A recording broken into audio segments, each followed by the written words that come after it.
قرآن کے در حقیقت انسان کے اوپر 6 حقوق ہیں، یاد رکھے جائیں.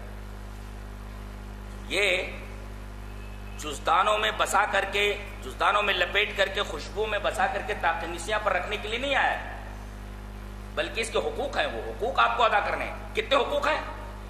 امتیوں کے اوپر قرآن حکیم کے کتنے حقوق؟ 6 حق ہیں. گناتا ہوں. قرآن حکیم پر ایمان لانا.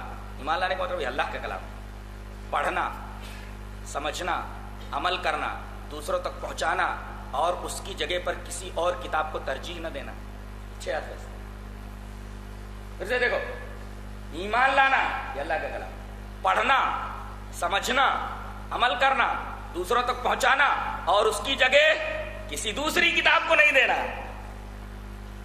کیا یہ حق ادا ہو رہا ہے؟ قرآن پر لوگ ایسے ہی ایمان لے آئے ہیں، اللہ کا کلام ہے، لیکن بقیہ جو حقوق ہیں وہ ہم ادا کر رہے ہیں. ارے کچھ لوگوں نے تو مسجدوں سے قرآن حکیم کو ہٹا دیا ہے، اس کی جگہ پر دوسری کتاب کی تعلیم کرتے ہیں، دوسری کتاب پڑھ رہے ہیں. انہوں نے رحل کے اوپر قرآن حکیم کو چھوڑ کر کے دوسری کتاب پڑھنا شروع کر دیا ہے. یعنی قرآن حکیم کی جگہ ایک دوسری کتاب کو دے دیے. قرآن حکیم کی توہین اس سے بڑی اور کیا ہو سکتی ہے؟ قرآن حکیم کا حق ادا ہو رہا ہے. پھر سے ریپیٹ کرتا ہوں، 6 حق یاد رکھو: ایمان لانا، پڑھنا، سمجھنا، عمل کرنا، دوسروں تک پہنچانا، اور اس کی جگہ کسی دوسری کتاب کو نہیں لانا. قرآن کا یہ حق ہے کہ اس کی موجودگی میں کسی دوسری کتاب کو نہ لایا جائے، وہ درجہ کسی دوسری کتاب کو نہ دیا جائے. میں کہتا ہوں کہ قرآن حکیم کے حقوق کے بارے میں اگر ہر امتی اپنے گریبان میں جھانک کر کے دیکھے تو اس کا ایک حق صحیح سے ادا نہیں کر پا رہا. کل قیامت کے دن اگر رسول دعویٰ کرے قرآن حکیم کے بارے میں اور مدعا امتی ہوں تو اللہ کے حضور کیا جواب دے پائے گی یہ امت؟ اندازہ لگائیے آپ. لہذا آپ لوگ قرآن حکیم سے جڑیے.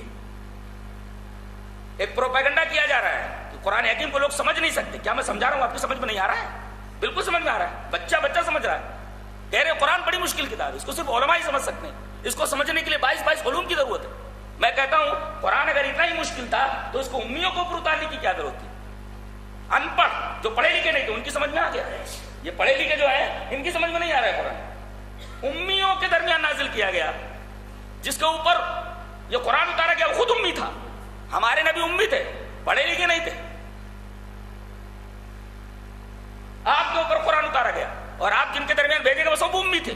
والذی بعث فی الامیین رسولا منہم، وہی ذات ہے جس نے اپنے رسول کو جو امی ہے امیوں کے درمیان بھیجا، جو پڑھے لکھے نہیں، کسی کالج میں نہیں گئے تھے، وہ کسی اسکول میں نہیں گئے تھے. ان لوگوں کی سمجھ میں قرآن آ گیا، لیکن ان پڑھے لکھے جاہلوں کی سمجھ میں نہیں آ رہا ہے قرآن. اور قرآن حکیم بولتا ہے وَلَقَدْ يَسَّرْنَا الْقُرْآنَ لِلذِّكْرِ فَهَلْ مِن مُدَّكِرٍ، ہم نے قرآن کو بہت آسان کر دیا ہے. تو کیا کوئی ہے قرآن سے نصیحت حاصل کرنے والا؟